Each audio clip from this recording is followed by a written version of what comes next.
Good morning. ప్రభువైన యేసుక్రీస్తు వారి పరిశుద్ధ నామములో అందరికీ శుభాలు.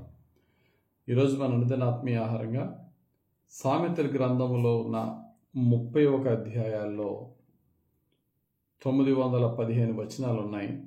915 వచనాల్లో సుమారు 800 పైగా సామెతలు ఉన్నాయి. అన్ని వందల సామెతల్లో ముఖ్యమైన 3 సామెతలు ఏంటి, ఎలా చూస్ చేసుకోగలం? ఆ ముఖ్యమైన 800 పైన ఉన్న సామెతల్లో 3 ముఖ్యమైనవని ఎలా చూస్ చేసుకోగలం అంటే ఆర్డర్ ప్రకారంగా చూద్దాం. సామెతల గ్రంథంలో ఉన్న అన్ని సామెతల్లో మొట్టమొదటిది ఏంటి, రెండవది ఏంటి, మూడవది ఏంటి? ఈ ఆర్డర్ని చూసినప్పుడు నాకు కొంచెం ఆశ్చర్యం అనిపించింది. ఏంటి ఆర్డర్ అంటే, సామెతల గ్రంథం మొదటి అధ్యాయం 6వ వచనం వరకు సామెతలు ఎందుకు రాశాడు మహాజ్ఞాని సొలొమోను అని ఇంట్రడక్షన్ ఉంది. 7వ వచనం దగ్గర నుంచి సామెతలు స్టార్ట్ అయినాయి. ఆ 7వ వచనంలో మొట్టమొదటి సామెత ఏంటంటే యెహోవా యందు భయభక్తులు కలిగి ఉండడం గురించి.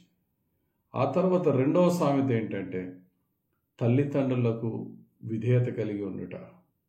3వ సామెత ఈవిల్ ఫెలోషిప్, దుష్ట సహవాసం, అపహాసకులు దుష్ట సహవాసంతో ఉంటూ నిన్ను ఇతరులను చంపి వారి ఆస్తి దోచుకోవడానికి నిన్ను ప్రేరేపించినప్పుడు నువ్వు లొంగకుండా జాగ్రత్తగా ఉండు.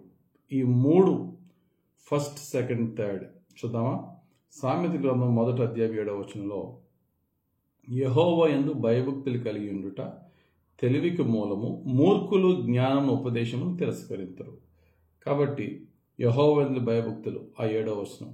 8వ వచనం, నా కుమారుడా నీ తండ్రి ఉపదేశం ఆలకింపుము, నీ తల్లి చెప్పు బోధను త్రోసివేయకము. తల్లిదండ్రులకు విధేయత. 3వ సామెత ఏంటంటే 10వ వచనం, నా కుమారుడా పాపులు నిన్ను ప్రేరేపింపక ఒప్పకము, మాతో కూడా రమ్మని మనం ప్రాణము తీయుటకై పొంచియుందము, నిర్దోషి అయిన ఒకని పట్టుకొనుటకు దాగియుందము. ఒకని ప్రాణము తీయుటకై మాతో కూడా రా అని చెప్పి పాపులు నిన్ను ప్రేరేపించినప్పుడు ఒప్పుకోవద్దు. ఈ 3 ఆర్డర్ మనం తీసుకుందాం. ఎందుకు ఈ ఆర్డర్ నేను మెన్షన్ చేస్తున్నానంటే, దేవుడైన యెహోవా మొట్టమొదటిగా ఇశ్రాయేలుకు 10 ఆజ్ఞలు ఇచ్చారు. ఆ యొక్క ఆజ్ఞలు ధర్మశాస్త్రంలో 613 ఆజ్ఞల్ని క్రోడీకరించి 10 ఆజ్ఞల కింద 2 పలకల మీద మోషే గారికి ఇచ్చారు. ఆ 10 ఆజ్ఞల్ని రెండు భాగాలుగా తెచ్చేస్తే మొదటి భాగం మొదటి 4 ఆజ్ఞలు దేవుని గూర్చిన ఆజ్ఞలు, రెండవ భాగం 6 ఆజ్ఞలు మనుషులకు సంబంధించిన ఆజ్ఞలు. కాబట్టి మొదటి 4టిని ఒక ఆజ్ఞగా చూసుకుంటే దేవునికి సంబంధించిన ఆజ్ఞ. తర్వాత 6టిలో మొదటి ఆజ్ఞ ఏంటంటే 5వది, నీ తల్లిదండ్రులను సన్మానించు. ఆ తర్వాత ఇమ్మీడియట్గా 6వ ఆజ్ఞ ఏంటంటే నరహత్య చేయొద్దు. ఈ వరుస చూడండి. మొట్టమొదటిది దేవుని పట్ల భయభక్తులు కలిగి ఉండాలి అనే దేవునికి సంబంధించిన ఆజ్ఞలు. రెండవదిగా మనుషులకు సంబంధించిన ఆజ్ఞలో మొట్టమొదటిది నీ తల్లిదండ్రులకు లోబడి నీ తల్లిదండ్రులను సన్మానించు. ఆ తర్వాత 3వది ఆర్డర్లో మనం చూస్తే 6వది నరహత్య చేయొద్దు. ఇదే ఆర్డర్ని సామెతల గ్రంథంలో ఉన్న మొదటి 3 ఆజ్ఞలు మనం చూడొచ్చు. నీ యొక్క జీవితంలో యెహోవా భయభక్తులు కలిగి ఉంటే సమస్తానికి మూలము, జ్ఞానానికి, తెలివికి, సమస్తానికని దేవుని పట్ల భయభక్తుల గురించి మొదట చెప్పబడింది. తల్లిదండ్రులకు విధేయత, వారి మాటకి విధేయత కలిగి ఉండమని రెండో చెప్పబడింది. పాపులు నిన్ను ప్రేరేపించినప్పుడు, ఇతరులను చంపడానికి ప్రేరేపించినప్పుడు ఒప్పుకోవద్దని చెప్పబడింది. ఈ ఆర్డర్ని ఆ ఆర్డర్ని చూస్తే ఎగ్జాక్ట్. మొట్టమొదటి ప్రాధాన్యత దేవునికి భయపడుట.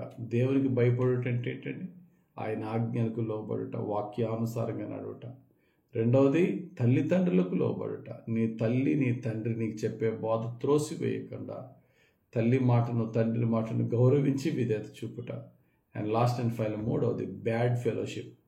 ప్రజలు నిన్ను చివరికి ఎదురులను చంపి దోచుకుని మనం సంతోషిద్దామని ఈవిల్ థాట్స్ని, అపవిత్రమైన పాపపు తలపులను నీకు ప్రేరేపించినప్పుడు ఒప్పుకోవద్దు, వాళ్ళకు దూరంగా ఉండు.